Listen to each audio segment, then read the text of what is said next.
Good morning, Father Dong.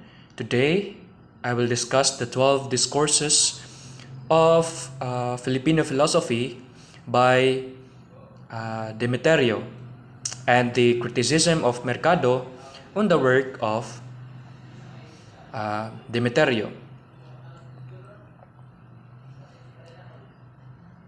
In Demeterio's assessing the developmental potentials of some 12 discourses of Filipino philosophy, he mentioned the different Filipino scholars and thinkers that contributed to the development of the 12 discourses.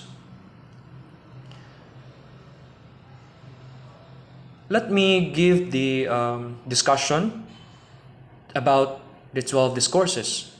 The first discourse is Filipino philosophy as the exposition of the foreign systems. Ko vividly narrated the more rigorous practice of philosophical research in contradistinction to the older cohorts of scholars who merely talked and lectured about philosophy.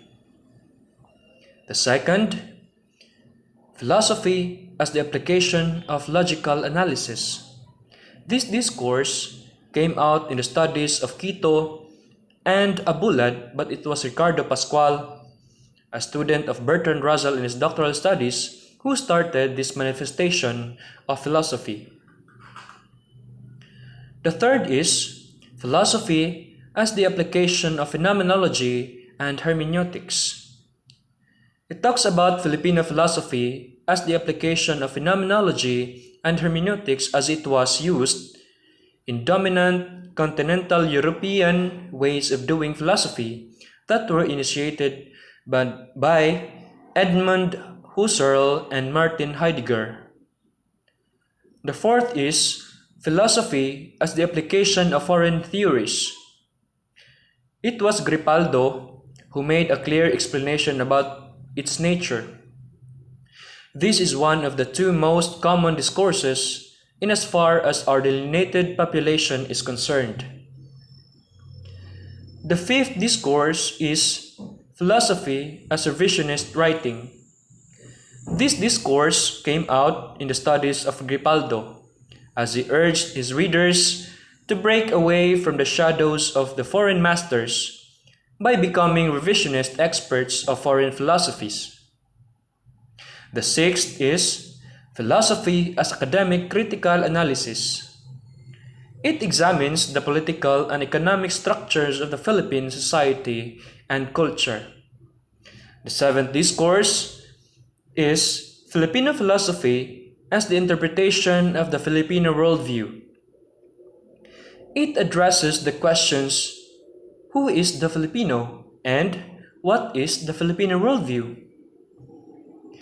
The eighth discourse is philosophy as research on Filipino ethics and values. This discourse came out in the studies of Mabacquiao, as he emphasized the distinction between interpretation of the Filipino worldview in general and the more specific study of Filipino ethics and values. The ninth is philosophy as the appropriation of folk. Quito emphasized the epistemological significance of such endeavor in the sense that thorough research on the Filipino worldview would give the Filipino researchers folk concepts, categories, and theories that they may appropriate and use informally and academically, constructing a distinct discourse of Filipino philosophy. Tenth is Filipino philosophy as the study of the presuppositions and implications of the Filipino worldview. Gripaldo explains that the distinction must be made philosophizing by extracting the philosophical presuppositions of languages, folktales, and folk sayings. The 11th is philosophy as the study of the Filipino philosophical luminaries. Tembreza acknowledged that there were pioneering individuals who pushed further the frontiers of Filipino philosophy. And lastly, Philosophy in the Filipino Language. In this discourse, Mabacquiao explains that the use of Filipino language in philosophizing is not just about the option of selecting one linguistic medium over another, but it is a methodic strategy that could develop Filipino philosophy. This report, made by Demeterio, was criticized by Leonardo Mercado, whose philosophy was not included in the assessment of Demeterio.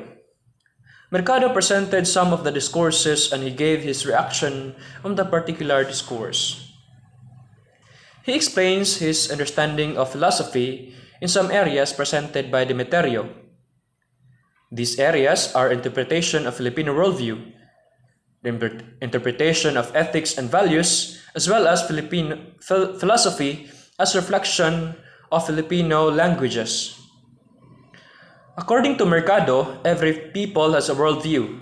It is how a people views reality from their own perspective, just like viewing the outside of the window from the inside.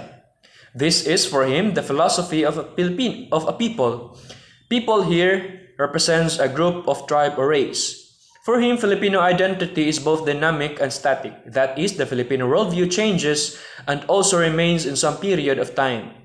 He further explains that the worldview of the Filipinos becomes its philosophy just like the unwritten grammar becoming written.